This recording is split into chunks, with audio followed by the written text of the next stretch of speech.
Hello guys, कैसे हैं आप लोग। आपका स्वागत है सादा बायोलॉजी क्लासेस में। इस क्लास में आपको बायोलॉजी से रिलेटेड सारे इन्फॉर्मेशंस मिलेंगे। बेसिक्स जीरो टू हीरो कैसे बनते हैं बायोलॉजी में, वो आपको यहाँ पे जानने को मिलेगा। हम लोग बेसिकली क्या करेंगे, जितने भी बेसिक्स के इम्पोर्टेंट पॉइंट्स हैं जो हमें हायर क्लास में बहुत मदद करेगी समझने में, जो भास टॉपिक्स होते हैं उसको हम लोग कवर करेंगे। तो जो हम लोग है ना, सबसे पहले क्या शुरू करेंगे कि जो किसी भी ऑर्गेनिज्म होता है उसका सबसे जो बेसिक यूनिट होता है उसको हम लोग बोलते हैं क्या, सेल। क्या बोलते हैं, सेल। अब जो सेल है ना, सेल के कितने सारे कंपोनेंट्स हैं, सेल कैसे वर्क करता है, सेल किसी भी बॉडी में क्या रोल प्ले करता है, ये सारी बातें जानेंगे। क्योंकि कोई भी ऑर्गेनिज्म को बनने के लिए हम लोग को पता है कि जब अर्थ पे लाइफ आई थी तो वो भी सिंगल सेल से आई थी। The origin of life is originated from a single cell. तो सिंगल सेल का इम्पोर्टेंस क्या है ये हम लोग को पता चल गया होगा। तो जो आज का जो टॉपिक है ना, वो हम सेल पे फोकस करेंगे। मेनली अभी फोकस करेंगे एनिमल सेल पे, फिर उसको कवर करते हुए आगे बढ़ेंगे। तो चले चलते हैं एनिमल सेल पे। देखिए ये है टिपिकल एनिमल सेल का डायग्राम। देख पा रहे हैं आप, ये टिपिकल एनिमल सेल का डायग्राम है।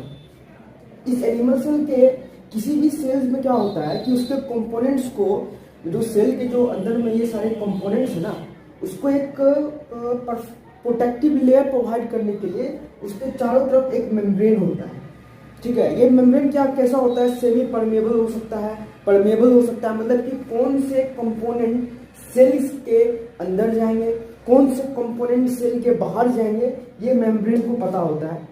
ठीक है, कोई इंपॉर्टेंट जो फैक्टर्स होते हैं वो बाहर नहीं चल जाए। ठीक है, तो वो ये मेंटेन करता है, उस कंसंट्रेशन को मेंटेन करता है अपना सेल मेम्ब्रेन। अब ये सेल मेम्ब्रेन हो गया। हम लोग को पता है कि किसी भी सेल के अंदर में उसकी अपनी एक इंट्रा सेलुलर फ्लूइड होती है, जिसको हम लोग साइटोप्लाज्म बोलते हैं। क्या बोलते हैं, साइटोप्लाज्म बोलते हैं। तो इस सेल के भी अंदर इसका अपना एक इंट्रा सेलुलर फ्लूइड होता है, जिसको हम लोग साइटोप्लाज्म बोलते हैं। क्या बोलते हैं, साइटोप्लाज्म बोलते हैं। तो आपने ये देखा यहाँ पे, ये साइटोप्लाज्म में जो पूरा ये वैकेंट स्पेस में फिल्ड होता है सेल के, और ये अपना जो लेयर है, ये वाला लेयर ऐसे करके ये है सेल मेम्ब्रेन। समझ में आ गया। अब देखिए आपको सेल मेम्ब्रेन और साइटोप्लाज्म समझ में आ गया। अब जस्ट इस दोनों के मतलब कि एक सेल मेम्ब्रेन और साइटोप्लाज्म के सेंटर पे होता है न्यूक्लियर इन्वेलप। मतलब कि न्यूक्लियस के, जैसे कि ये मान लीजिए आप, ये न्यूक्लियस है ना, ये न्यूक्लियस, तो इसके चारों एक प्रोटेक्टिव लेयर होता है, इसको लोग न्यूक्लियर इन्वेलप बोलते हैं। मतलब कि न्यूक्लियस एक इन्वेलप से बंद होता है, इसको न्यूक्लियर इन्वेलप बोलते हैं। Got it. अब आगे चलते हैं। ये जो न्यूक्लियस है ना, इसके चारों तरफ होता है न्यूक्लियर इन्वेलप। अब इसी के जस्ट कॉर्नर पे होता है माइटोकॉन्ड्रिया। ठीक है, माइटोकॉन्ड्रिया, यदि माइटोकॉन्ड्रिया की बात करते हैं तो माइटोकॉन्ड्रिया एक स्पेशल यूनिट होता है। ठीक है, क्योंकि किसी भी सेल को वर्क करने के लिए एटीपी की रिक्वायरमेंट्स होती है।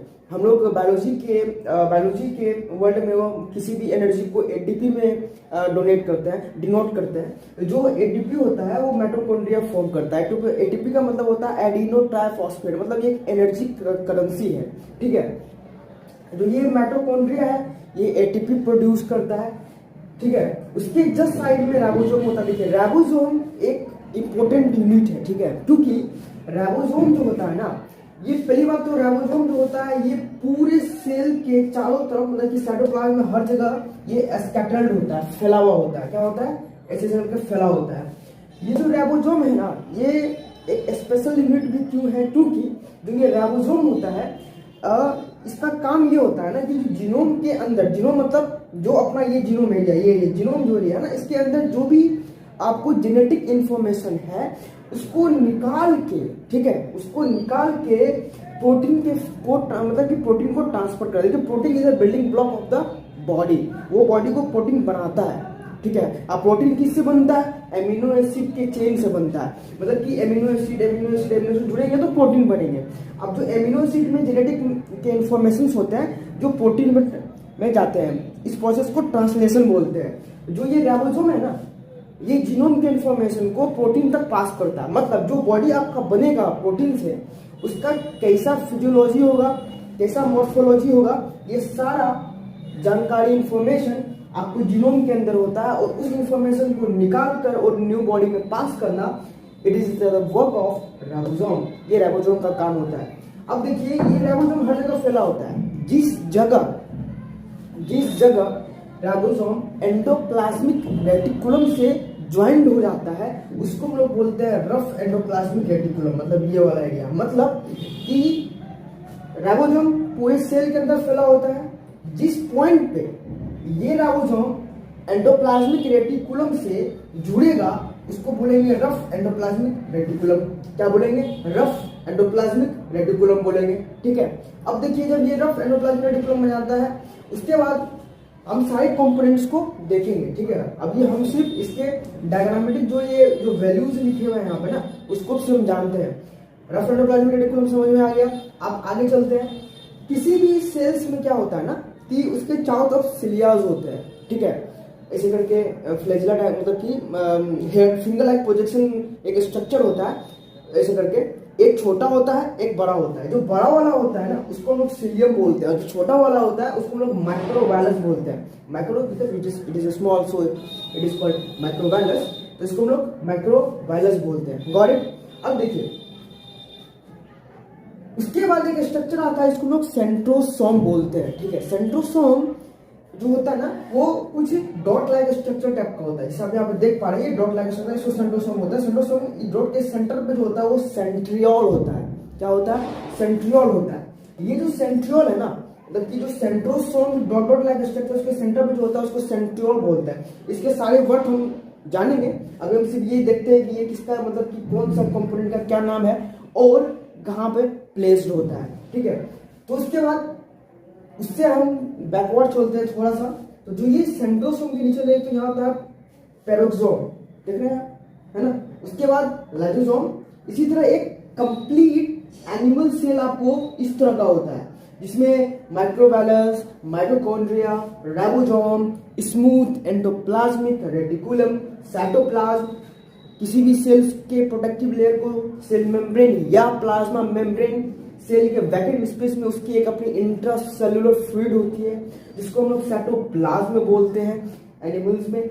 उसके बाद कोई भी सेल जो होता है वो कुछ ना कुछ प्रोड्यूस या कुछ ना कुछ सीक्रेट करना होता है उसको किसी काम के लिए। तो ये जो काम होता है वो एक स्पेशल फीचर करता है जिसको हम लोग वेसिकल्स बोलते हैं। जो वेसिकल्स कोई चीज को प्रोड्यूस करता है, मतलब कि सीक्रेट करता है, उसको हम लोग सेक्रेटरी वेसिकल्स बोलते हैं। Got it. अब इसका क्या काम है, कोई चीज सीक्रेट करेगा, बहुत सारे इंपॉर्टेंट फैक्टर्स होते हैं जिसको ये रेगुलेट करता है, पढ़ेंगे आगे हम लोग। ठीक है। ये सारे कंपोनेंट्स हैं एक एनिमल सेल्स के। ठीक है। अब जो हम आगे क्लास में पढ़ेंगे कि पहले हम इस वाले न्यूक्लियर इनवेलप के स्ट्रक्चर को पहले हम मतलब इसको पढ़ लेते हैं, इसमें क्या क्या चीज होता है, कहाँ पे कैसे होता है। उसके बाद हम सबसे पहला जो हम टॉपिक आज शुरू करेंगे वो हम शुरू करेंगे सबसे पहले माइटोकॉन्ड्रिया से। ठीक है। माइटोकॉन्ड्रिया को हम जानेंगे कि इसका क्या काम होता है, उसके ऐसे करके आगे बढ़ेंगे। Got it. तो सबसे हम चलते हैं आपको हम सीधा सेंटर पे, जो ये वाला एरिया है, ये वाला एरिया, इसका क्या काम होता है। ठीक। तो हमने पीछे वाले वीडियो में हमने देखा था कि जो अपना सेल का जो डायग्राम था उसमें हमने पूरे कंपोनेंट्स को देखा।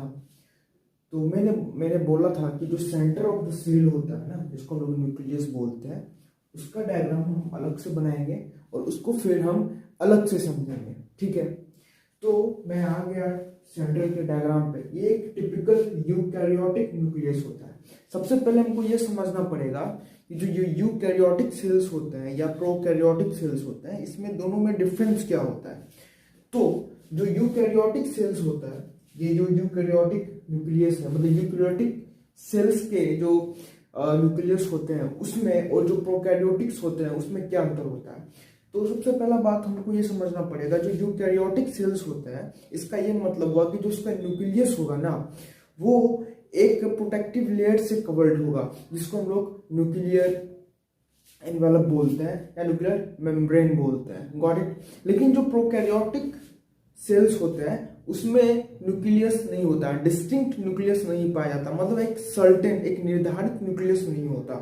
ना उसका कोई अपना न्यूक्लियस होता है, ना ही उसका अपना कोई मेम्ब्रेन होता है। ठीक है। लेकिन यदि हम बात करते हैं यूकैरियोटिक में, तो यूकैरियोटिक में क्या होता है कि सिंगल न्यूक्लियस भी पाया जाता है और मल्टी न्यूक्लिएटेड यूकैरियोटिक सेल्स भी होते हैं। मतलब कि जो यूकैरियोटिक के कुछ ऐसे भी एग्जांपल्स पाए जाते हैं जिसमें एक से अधिक न्यूक्लियस होता है, और ऐसे भी एग्जांपल पाए जाते हैं जिसमें न्यूक्लियस होता ही नहीं है। वो हम सारी बातें अभी करेंगे, ठीक है।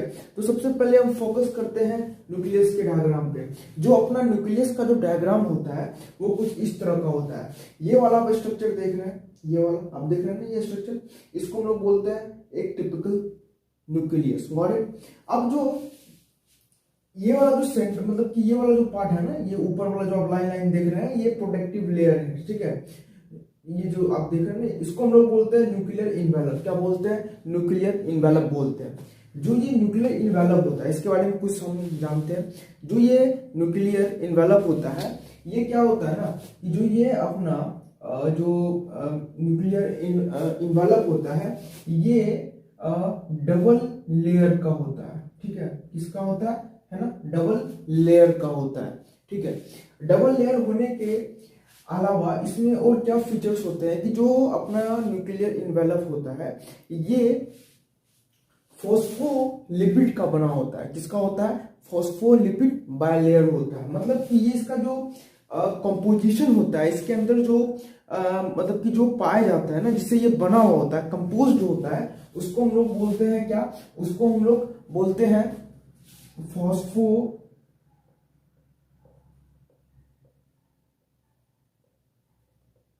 लिपिड से बना होता है। फॉस्फोलिपिड बायलेयर का न्यूक्लियर इन्वेलप बना होता है, ठीक है। ये था न्यूक्लियर इन्वेलप की कहानी। अब जो ये न्यूक्लियर इन्वेलप है ना, इसके अंदर जो आप देख रहे हैं पोर्स होते हैं। क्या होते हैं? पोर्स होते हैं, छोटे से पोर्स होते हैं। उस पोर्स को हम लोग क्या बोलते हैं? उस पोर्स को हम लोग बोलते हैं न्यूक्लियर पोल बोलते हैं, ठीक है। मतलब कि एक टिपिकल यूकैरियोटिक न्यूक्लियस जो होता है वो कवर्ड होता है न्यूक्लियर इन्वेलप से, और उस न्यूक्लियर इन्वेलप जो होता है वो डबल लेयर का होता है, और वो बना होता है फॉस्फोलिपिड बायलेयर का, ठीक है। बायलेयर का मतलब हुआ कि एक से अधिक लेयर का बना हुआ।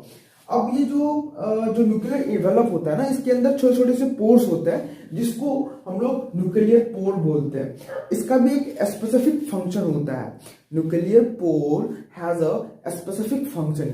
जो ये न्यूक्लियर पोर होता है इसका क्या फंक्शन होता है कि जो ये पहली बात तो कि बॉडी में एक सेल तो होते नहीं है, जैसे अपना ह्यूमन बॉडी होता है, हम लोग यूकैरियोटिक सेल्स के बने होते हैं।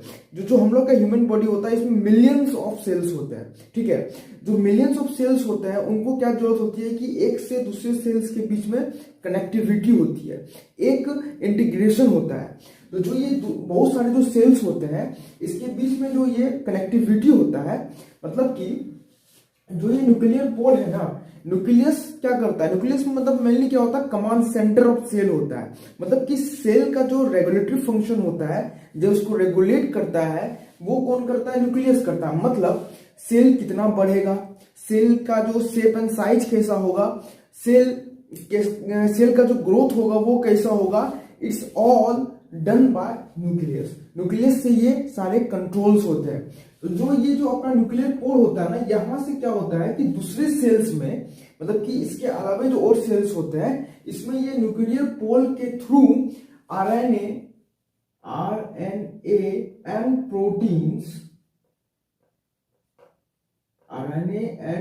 प्रोटीन्स का ट्रांसफर होता है, ठीक है। आरएनए एंड द प्रोटीन्स का ट्रांसफॉर्म मतलब कि वो एक से दूसरी जगह मतलब कि वो ट्रांसपोर्ट होता है थ्रू न्यूक्लियर पोर के द्वारा।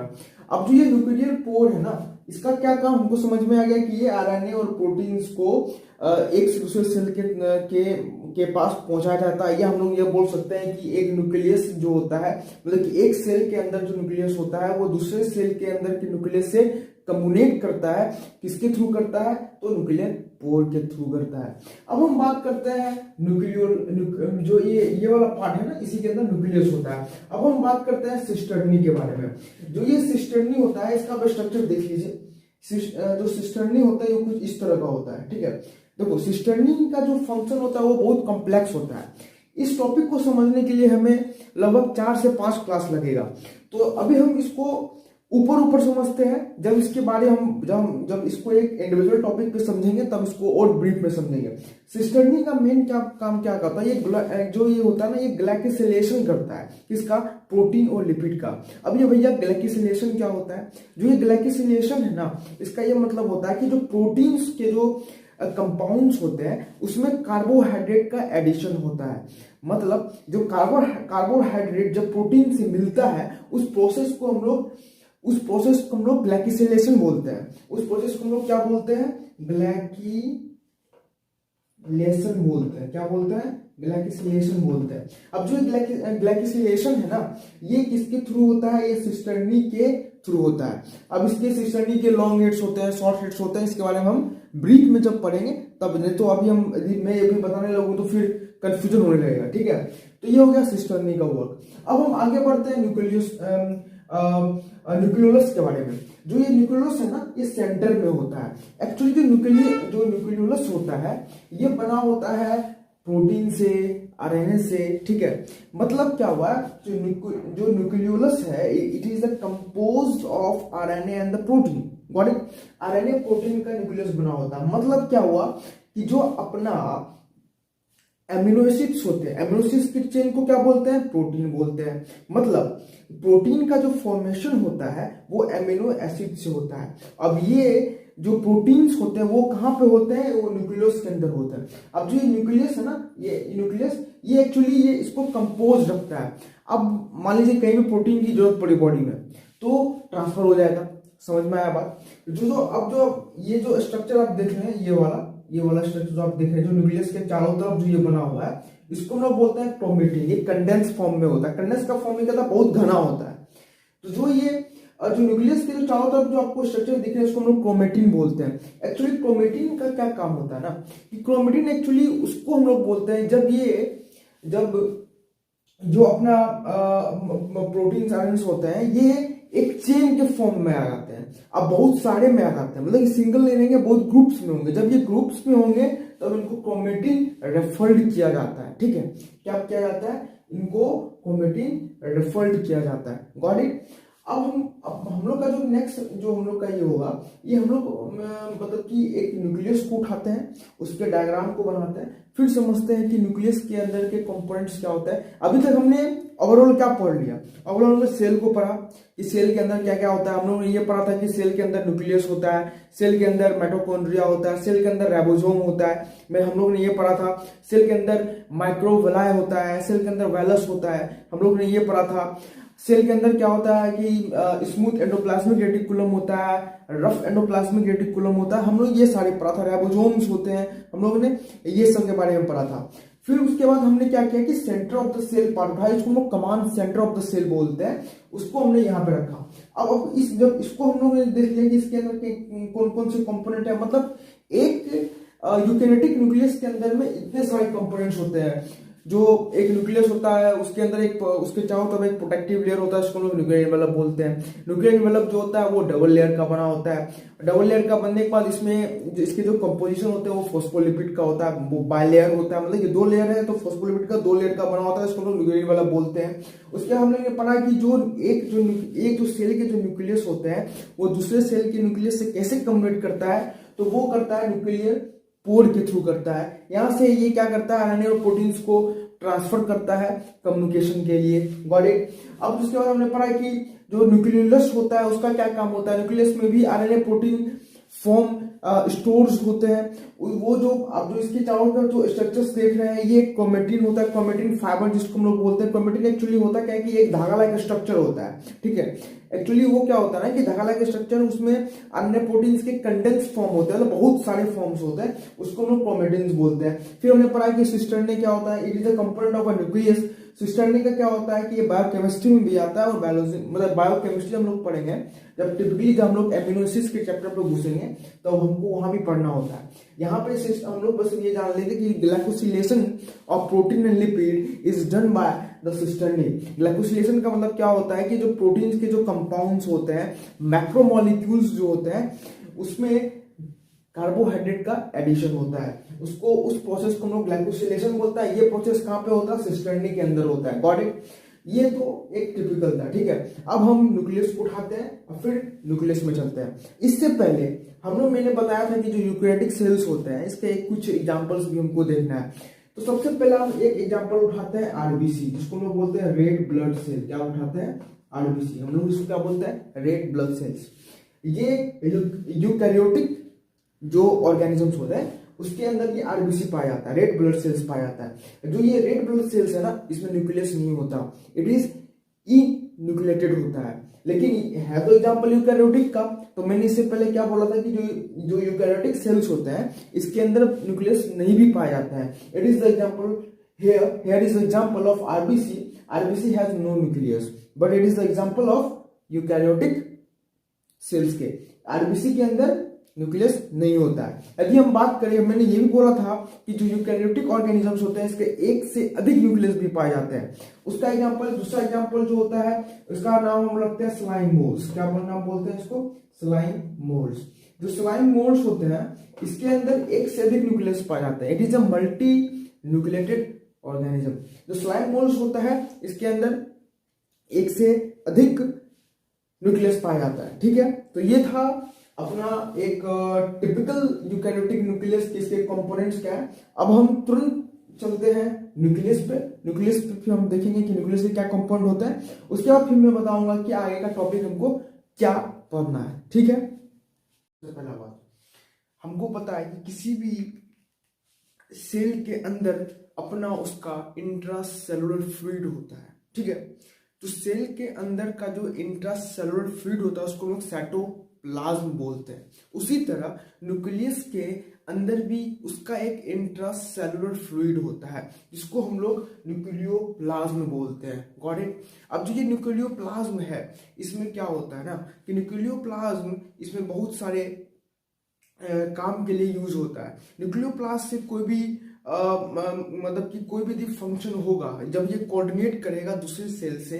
हमने जैसे बताया था पिछले तुरंत कुछ देर पहले हमने बताया था कि जो भी जो मतलब जो न्यूक्लियस जब दूसरे सेल के न्यूक्लियस से कोऑर्डिनेट करता है तो वो आरएनए और प्रोटीन को ट्रांसफर करता है न्यूक्लियर पोर के थ्रू। ठीक है, न्यूक्लियर पोर के थ्रू वो दूसरे सेल के न्यूक्लियस से मतलब कम्युनिकेट करने के लिए ये आरएनए प्रोटीन को भेजता है। तो उसी तरह जो कम्युनिकेशन जो होता है वो ट्रांसपोर्टेशन के फॉर्म में जो कम्युनिकेशन होता है वो इसी न्यूक्लियोप्लाज्म के मूवमेंट से होता है।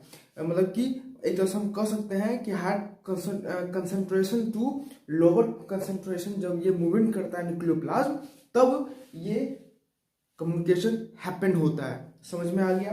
तो हम लोग भी न्यूक्लियोप्लाज्म ने पढ़ समझ में आ गया क्या होता है। अब ये जो क्रोमेटिन है ना इस पे हम एक अलग से भी हम इसके बारे में पढ़ेंगे क्योंकि ये बहुत इंपॉर्टेंट चीज है। क्योंकि हमारा जो जेनेटिक मेकअप होता है, जो पेरेंट्स से ऑफस्प्रिंग में जो हेरिडिटी इंफॉर्मेशन ट्रांसफर होगा उसका जितना भी बायोडाटा होता है, जितना भी हेरिडिटी इंफॉर्मेशन होता है वो सारे कहाँ पे स्टोर्स होते हैं? जीनोम में। और वो ट्रांसफर कैसे होते हैं? एमिनो एसिड्स के चेन्स के फॉर्म में। डीएनए के जब ये मतलब कि जब ये ट्रांसलेशन का प्रोसेस होता है, जब ये ट्रांसक्रिप्शन होता है तब ये सब पूरे इंफॉर्मेशन स्टोर्ड इंफॉर्मेशन अपने जो न्यू ऑफस्प्रिंग्स होते हैं उसमें ट्रांसफर होते हैं। तो जो ये क्रोमेटिन है ना it is the part of that process, so it is very important to read very carefully. So हम लोग एक अलग से क्रोमेटिन के बारे में पढ़ेंगे। तो चलते हैं क्रोमेटिन पे। तो जो क्रोमेटिन होता है ना जिसको हम लोग क्रोमेटिन बोलते हैं, जिसे हमने भी पढ़ा था, तो जो क्रोमेटिन होता है इसको हम ये बोल सकते हैं कि जो क्रोमेटिन होता है ये डीएनए और प्रोटीन के कॉम्प्लेक्स को हम लोग क्रोमेटिन बोलते हैं। मतलब chromatin is a complex of DNA and protein. ठीक है, तो जो ये डीएनए एंड प्रोटीन के जो कॉम्प्लेक्स को हम क्रोमेटिन बोलते हैं। मतलब क्या हुआ, ये क्रोमोसोम का एक जो टिपिकल स्ट्रक्चर होता है ना तो उसमें डीएनए एंड प्रोटीन दोनों पाया जाता है। ठीक है, अब जो ये डीएनए एंड प्रोटीन के जो स्ट्रक्चर है यदि हम कलेक्टिवली बोले तो इट इज कॉल्ड क्रोमेटिन। यदि हम क्रोमेटिन के स्ट्रक्चर को देखें तो साइंटिस्ट ने इनको कहा इस बेस्ड ऑन स्ट्रिंग। मतलब कि एक धागे का स्ट्रक्चर है और धागे के बीच बीच में कुछ दाना सा डाला हुआ है। ठीक है, जो वो दाना है ना, दाना उसको हम लोग बोलते हैं प्रोटीन्स और बाकी जो होते हैं वो स्ट्रिंग जो होते हैं वो होते हैं क्रोमेटिन फाइबर। यदि हम इसके डायग्राम पे देखें तो सबसे पहले हम ये जानते हैं जो अपना क्रोमेटिन्स होता है ये क्या है, ये कम्प्लेक्स है, क्या है, कम्प्लेक्स है ऑफ डीएनए एंड प्रोटीन्स का, ठीक है, डीएनए एंड प्रोटीन्स का, it is a complex of DNA and protein, chromatin जो होता है। अब जो ये क्रोमेटिन है ये देखो ये अपना क्रोमोसोम, ये क्रोमोसोम है। यदि इसको हम और इनलार्ज करेंगे, सबसे पहला बात, यदि आपसे कोई क्वेश्चन पूछे कि when we are able to see the chromatin, तो इसका जवाब क्या होगा, during a cell division, during a cell division with the help of light microscope we can see the chromatin when during cell division, cell division के time पे ही हमको ये वाला स्ट्रक्चर स्ट्रिंग ऑन बेस वाला स्ट्रक्चर हमको मतलब chromatin का स्ट्रक्चर हमको देखने को मिलता है, ठीक है, वो भी कहाँ, तो अंडर द लाइट माइक्रोस्कोप, बहुत हाई पावर के माइक्रोस्कोप से। यदि क्रोमेटिन को थोड़ा सा और ज्यादा यदि हम समझे तो क्रोमेटिन जो होता है ना वो दो तरह का होता है, एक तो बहुत ज्यादा कंडेंस होता है, ठीक है, एक थोड़ा कम कंडेंस होता है। जो ज्यादा कंडेंस होता है उसको देखने के लिए हमें और भी ज्यादा हाई पावरफुल के माइक्रोस्कोप की जरूरत पड़ती है, और जो कम कंडेंस होते हैं, मतलब कि कंडेंस का मतलब क्या हुआ कि एक्चुअली देखो ये है, मान लेते हैं कि एक पेन है, ठीक है, ये एक पेन है, ठीक है, इसमें हम क्या करते हैं, इसको बहुत धागे से बहुत घने से इसको हम बांध देते हैं, मतलब कट कट कट इसको पूरे हम चारों तरफ से घेर देते हैं धागा से। तो क्या जब हम बहुत अच्छे से इसको हम घेर देंगे तो क्या होगा कि जिसके जो व्हाइट वाले पार्ट्स हैं कहीं कहीं दिखेंगे, बाकी पूरा ब्लैंक हो जाएगा, ये जो धागा कलर है वही सिर्फ दिखेगा। हाँ, कब हम इस व्हाइट कलर को देख सकते हैं, इसको हम जूम करेंगे हाई पावर पे तो हमको दिखेगा अच्छा ये एक मार्कर है। यदि हम दूर पे रख दे और वी आर ट्राइंग टू सी, तो हम लोग को ये पता नहीं चलेगा कि हम मतलब कि हम लोग ये ऑब्जर्व नहीं कर पाएंगे कि एक मार्कर है। उसी तरह क्या होता है कि जब सेल डिवीजन होता है ना तो ये धागा जो होता है ना ये रिकंडेंस होता है, तो जो रिकंडेंस होता है ना मतलब कि खुलता है, तो उस समय में हम लोग माइक्रोस्कोप के थ्रू इसको हम लोग विजिबल कर पाते हैं। तो चलते हैं स्ट्रक्चर की तरफ। जो अपना स्ट्रक्चर है ये, इसको हम लोग क्या बोलते हैं, क्रोमोसोम बोलते हैं। क्या ये क्रोमोसोम है। जब इसको हम माइक्रोस्कोप पे लगे और उसको इनलार्ज किया, क्या किया, इनलार्ज किया, तो हमको ये मिला, इट इज अ क्रोमेटिन, मतलब एक धागा मिला। और फिर इस धागे को भी हमने और इनलार्ज किया अंडर द लाइट माइक्रोस्कोप, तो हमें क्या मिला कि अरे बाबा ये तो कुछ इस तरह का स्ट्रक्चर आया है ना, ये बीट्स है ना, ये बीट्स, ये अपना क्रोमेटिन देखो है ना, ये बीट्स है, ये क्रोमेटिन है। जो ये बीट्स है इसको हम लोग प्रोटीन बोलते हैं। एक्चुअली जो क्रोमेटिन होता है इसमें 8 प्रोटीन्स होते हैं। जो मेन प्रोटीन होता है इसको हम लोग हिस्टोन प्रोटीन बोलते हैं, तो वही हिस्टोन प्रोटीन यहाँ पे लिखा हुआ है। ये जो बीट्स वाला स्ट्रक्चर है it is called histone protein. और जो हिस्टोन प्रोटीन होता है वो किससे बना हुआ होता है, तो वो बना हुआ जो होता है उसको लोग बोलते हैं न्यूक्लियोसोम। क्या बोलते हैं, न्यूक्लियोसोम, जो हमने अभी पढ़ा था। मतलब यदि हम कलेक्टिवली यदि हम बात करें, जो अपना क्रोमेटिन होता है इसमें डीएनए पाया जाता है, इसमें प्रोटीन्स पाया जाता है। प्रोटीन्स के भी एक जिसको हम लोग ऑक्टामर बोलते हैं, हिस्टोन प्रोटीन, ठीक है। तो ये एक क्रोमेटिन का कंप्लीट स्ट्रक्चर था। हमने ओवरऑल पूरा हमने सेल्स के बेसिक्स देखे, उसके डायग्राम्स देखे, उसके बेसिक्स के क्या क्या लेवलिंग है वो हमने किया। मैंने कोशिश किया कि आपको डायग्राम में समझाया जाए, क्योंकि जब आप कोई भी डायग्राम्स देखते हैं तो आपका दिमाग तुरंत कैच करता है। तो मैंने सारे आपको डायग्राम यहाँ पे दिखाया, गॉट इट।